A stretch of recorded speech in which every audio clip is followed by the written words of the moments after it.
Today we're reviewing The Conjuring: The Last Rites. Yes, The Conjuring: Last Rites is the final movie in the Conjuring universe, of course. Ed and Lorraine Warren. It is their final case in this universe, and I have actually watched all of these films basically in the last 7 to 8 days in the run-up to this review. For me, I thought The Last Rites was a really fitting ending and, really encapsulated everything that we saw along the way throughout the other previous films, of course. It is a fantastic film that just carries it on and just continues that tone all the way through. What I love about the Conjuring films, and this is definitely what happens in Last Rites, is it feels like a very much standalone film, but at the same time it does have these really good subtle connections to the past films. You can watch this without watching any of the other ones and still be thoroughly entertained. But of course, for the full experience, this does encapsulate everything that we've previously seen, and I think it does it really, really well. With a fantastic ending, it's a fantastic tribute, in my opinion, to the entire series of Conjuring movies. Now, in this case in particular, it did take a while to get going. That's my only criticism of the film. It started at 37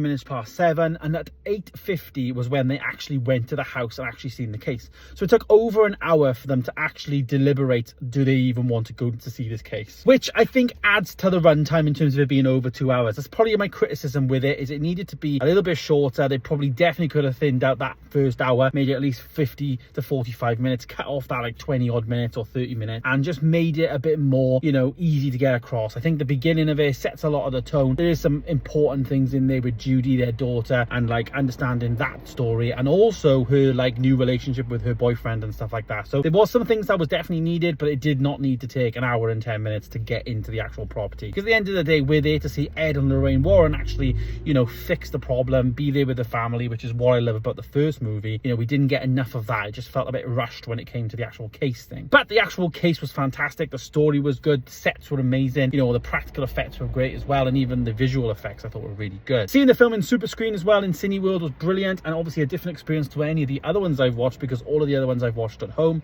This one was just insane, probably more scarier than the rest of them. Not quite as scary and jumpy as Conjuring 2 though. I think Conjuring 2 for me is definitely the scariest film in the universe, but still a very, very good one. Rating the film though, what did I give it? Well, I actually gave it a 3.5 stars. Have you seen Conjuring: Last Rites? Let me know in the comments down below.